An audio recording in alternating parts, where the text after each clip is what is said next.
Hey guys, చెప్పి here, welcome my channel. ఏదైతే నేను డెవలప్ చేస్తానో ఆ ఇండికేటర్ని ఈరోజు ఇన్వెస్టింగ్కి సంబంధించి ఎలా యూజ్ చేసుకోవాలి దాని గురించి చెప్తాను. ఎందుకు నేను ఇన్వెస్టర్స్కి ఇది ఒక వరం అని చెప్తాను, అది కూడా మీరే అర్థం చేసుకునేలాగా నేనైతే దీంట్లో ఎక్స్ప్లెయిన్ చేయబోతున్నాను. సో ఒకసారి మనం చార్ట్ని అయితే చూద్దాము. సో ఇండికేటర్ మీరు చూస్తే కాదు, మీరు దీన్ని అప్లై చేసి రోజు గమనిస్తుంటే మీరు ఎక్కడ ఎంటర్ అవ్వాలి, ఎక్కడ ఎంటర్ అవ్వకూడదు అనేది క్లియర్గా అర్థమవుతుంది అన్నమాట. సింపుల్గా ఏంటంటే బ్లూ అండ్ రెడ్ డాట్స్ ఉంటే అది sell zone, and green and black dots ఉంటే అది మనకి బై జోను. ఓకే, సో ఎప్పుడైతే ఒక క్యాండిల్ వీటి మీద ఎంగల్ఫ్ అవుతుందో, ఈఎంఎస్ మీద ఎంగల్ఫ్ అవుతుందో, అప్పుడు మనం ఎంట్రీస్ అనేవి ప్లాన్ చేస్తాం అనమాట. ఇది మనందరికీ తెలిసిన జొమాటో స్టాకు. ఓపెనింగ్ టైంలో ఇది ఐపీఓకి వచ్చిన తర్వాత ఫస్ట్ కొంత మూవ్ అయిన తర్వాత ఇక్కడ చూడండి, కరెక్ట్గా ఎక్కడి నుంచి అయితే స్టాక్ ఫాలో అవడానికి రెడీ ఉందో అక్కడే మనకి సెల్ జోన్ ఫామ్ అయింది. అక్కడి నుంచి మార్కెట్ జొమాటో ఫాలో అయిపోతూ వస్తూ ఈ లెవెల్లో ఫస్ట్ బై జోన్ ఫామ్ చేసింది. ఈ బై జోన్ మీదనే నియర్లీ మనకి ఆగస్ట్ మంత్ నుంచి మనకి నియర్లీ డిసెంబర్ వరకు కూడా, అంటే 4 months మనకి ఇదే మంత్లో, అంటే ఈ బై జోన్ మీదనే సస్టైన్ అయింది. ఆ తర్వాత బ్రేక్ చేసి డౌన్ సైడ్కి వచ్చింది. తర్వాత మరలా బై జోన్ మీదకి ఎంగల్ఫ్ అయింది. ఆ తర్వాత చూడండి ఆపోజిట్లో ఉన్న సెల్ జోన్ని రీచ్ అవ్వడానికి అయితే ట్రై చేస్తుంది అనమాట. సో ఇప్పుడు ఎంటర్ అవ్వడం అనేది మంచిది కాదు. ఇది చార్ట్ చూసి మీరు ఒకవేళ ఎంటర్ అవుదాం అనుకుంటే అది మంచిది కాదు. జొమాటో ఎంటర్ అవ్వాల్సిన ప్రైస్ వచ్చేసి నియర్లీ 60 రూపీస్, 40 రూపీస్, 50 రూపీస్ ఆ టైంలో మీరు ఎంటర్ అయ్యి ఉండాలి. 50 to 60 రూపీస్లో బెటర్ ప్రైస్ అనమాట ఇది. ఓకే, ఇప్పుడు ఎంటర్ అవ్వడం అనేది మంచిది కాదు. దీని టార్గెట్ ఈ లెవెల్లో ఉంది, 153 రూపీస్ లెవెల్లో. సో అరౌండ్ 150 అనుకోండి. ఓకే, రీచ్ అయిపోద్దని అనుకుంటున్నాను నేనైతే. ఓకే, సో ఎప్పుడు కూడా మనం బై జోన్ మీద క్యాండిల్ ఎంగల్ఫ్ అయితే మనం ఇప్పుడు ఎంట్రీ తీసుకోవాలి. నేను ఇది ఇన్వెస్టింగ్ గురించి మాత్రమే చెప్తున్నాను కాబట్టి మీరు సెల్ చేయాలని మాత్రం ట్రై చేయొద్దు. ఎప్పుడు కూడా స్టాక్స్ని సెల్ చేయడం అంత మంచిది కాదు అనమాట, షార్ట్స్ చేయడం. ఓకే, ఎందుకంటే స్టాక్స్ ఒక్క రోజులోనే 10% గ్యాప్ అప్లు, గ్యాప్ డౌన్లు కూడా అయిపోతుంటాయి అనమాట. కాబట్టి ఇన్వెస్టింగ్ అయితే మీ మనీ అనేది ఎక్కడికి పోదు కాబట్టి ఎన్ని రోజులైనా మీరు హోల్డ్ చేయగలరు. బట్ షార్టింగ్ చేస్తారనుకోండి ఫ్యూచర్స్ లేదా ఆప్షన్స్, మీరు ఎగ్జిట్ అవ్వాల్సి ఉంటుంది అనమాట ఏదో ఒక టైంలో.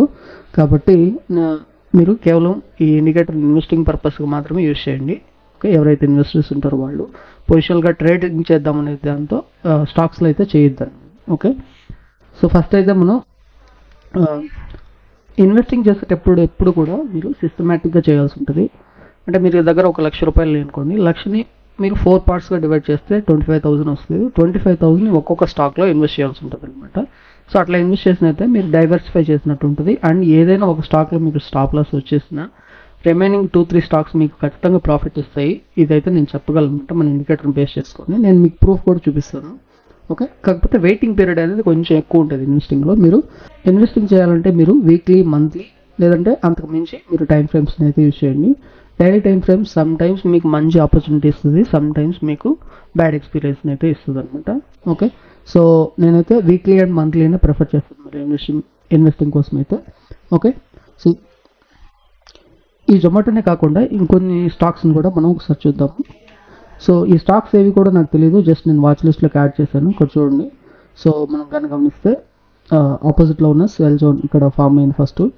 దాని మీద నుంచి ఇక్కడ బై జోన్ ఉంది. బై జోన్ల మీద నుంచి చూడండి ఎంత మంచిగా హిట్ అయిపోయిందో. ఏప్రిల్లో ఫామ్ అయింది ఈ జోన్. ఏప్రిల్ తర్వాత నుంచి ఇంకా ఎలాంటి అడ్డంకి లేకుండా మూవ్ అయిపోయింది అనమాట. అట్లాగని అన్నీ మనకి అట్లాగే వెళ్ళవండి. ఓకే, సో ఇక్కడ కూడా మంచిగా మూవ్ అయింది ఆపోజిట్.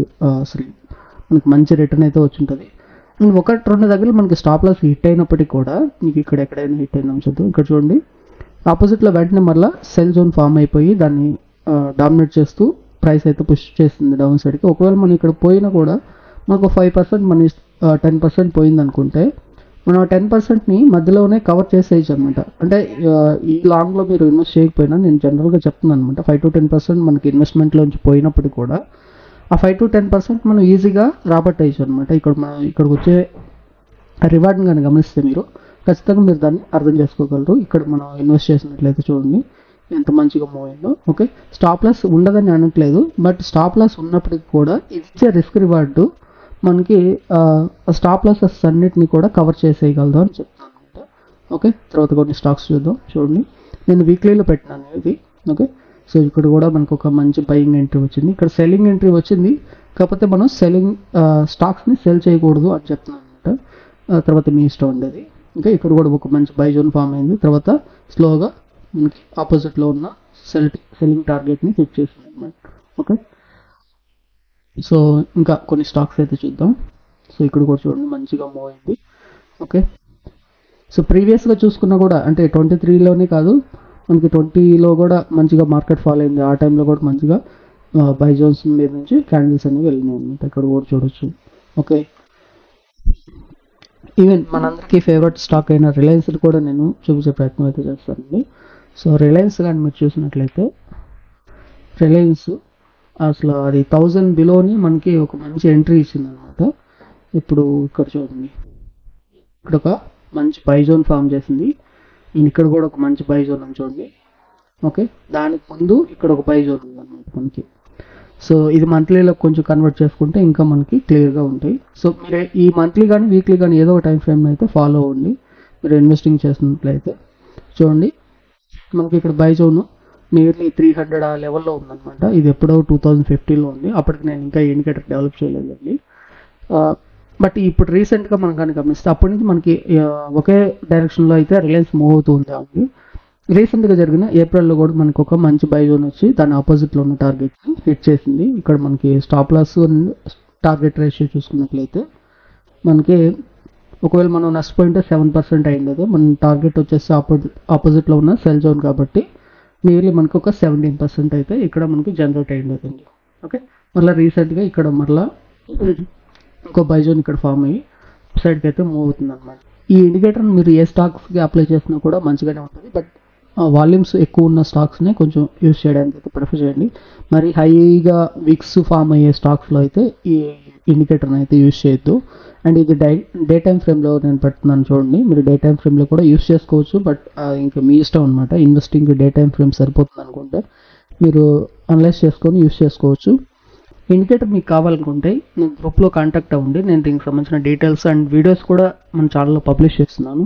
సో వీడియోస్ని వాచ్ చేయండి. దీనికి సంబంధించిన కంప్లీట్ ప్లేలిస్ట్ కూడా ఉంది, దాన్ని వాచ్ చేయండి. లేదు ఇంకా మీకు డౌట్స్ ఉన్నాయనుకుంటే అవన్నీ నేను ట్రేడింగ్ సంబంధించి మాత్రం చెప్పాను. ఇన్వెస్టింగ్ గురించి ఇదే ఫస్ట్ వీడియో కాబట్టి మీకు కాకపోతే మెథడ్స్ అన్నీ కూడా ఒకటే అనమాట. బట్ మీకు ఇంకా డౌట్స్ ఉన్నాయనుకుంటే ఖచ్చితంగా నన్ను కాంటాక్ట్ అవ్వండి. నేను మీకు ఏది అర్థం కావట్లేదో దాన్ని నేను క్లియర్గా ఎక్స్ప్లెయిన్ చేస్తాను. సింపుల్ అండి. బ్లూ రెడ్ ఉంటే sell zones and green and black ఉంటే బై జోన్స్ అని. బై జోన్స్లో మనం బై చేస్తాం investing purpose. Okay, sell zones form అవుతూ మనకి ఎంగల్ఫ్ అవుతుంటే అప్పుడు మనం ఎగ్జిట్ తీసుకోవాల్సి వస్తుంది అనమాట. ఓకేనా, సో ఇది ఇండికేటర్కి సంబంధించి. ఒకసారి ఇండికేటర్ ప్లాన్స్ కూడా చూడండి. ఓకే, సో నేను 100% చెప్పగలను, ఎవరైతే ఇండికేటర్ తీసుకొని ఇన్వెస్టింగ్ చేస్తారో వాళ్ళు ఖచ్చితంగా ప్రాఫిటబిలిటీలోనే ఉంటారు. నేను కూడా స్టాక్స్ని అప్డేట్ చేస్తాను గ్రూప్ లింక్ డిస్క్రిప్షన్లో ఉంటుంది, అక్కడి నుంచి ఫాలో అవ్వండి. Okay, thanks for watching.